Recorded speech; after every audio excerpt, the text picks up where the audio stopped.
Hello everyone! For today's video, I'm gonna share to you my recipe, which is cooking the Fiddlehead Fern and the with chicken. Fiddlehead Fern vegetable is also known as bako in the Philippines. This vegetable is beneficial because it has calcium, thiamine, iron, vitamin A, phosphorus, fiber, and it is good for the reduction of blood.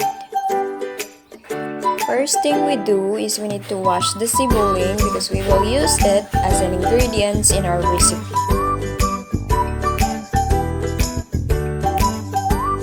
Let us slice it into small pieces and let's separate white and green color of it.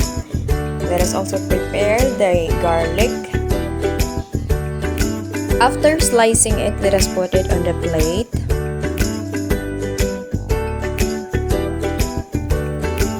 After that, let us slice the chicken into small pieces. Actually, this chicken is already cooked. Okay, our ingredients is already prepared and we need to prepare the fiddlehead fern, which is cutting it into two parts. Let us not include the latter part because it is hard and we might have a difficulty in biting it. Fiddlehead fern is the most common vegetable which can be found in our area. Let us heat the frying pan. Okay, that's a mistake. It should be 10 seconds, at least 10 seconds. Then let's put the cooking oil. And then let's put the garlic.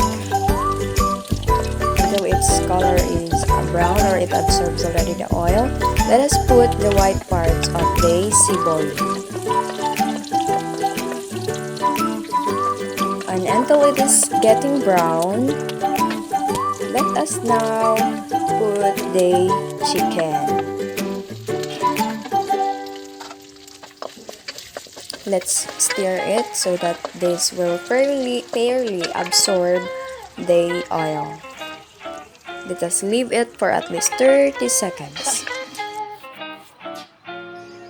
Let us wait until it absorbs the oil and it becomes brown. And after that, let's add seasoning. Put the fiddlehead fern and leave it for at least 15 minutes. Actually, this vegetable could easily be cooked in just a second. So you can see it's now soft, and let's just mix it together so that it could be fairly cooked. Tada! Ito na po yung fiddlehead fern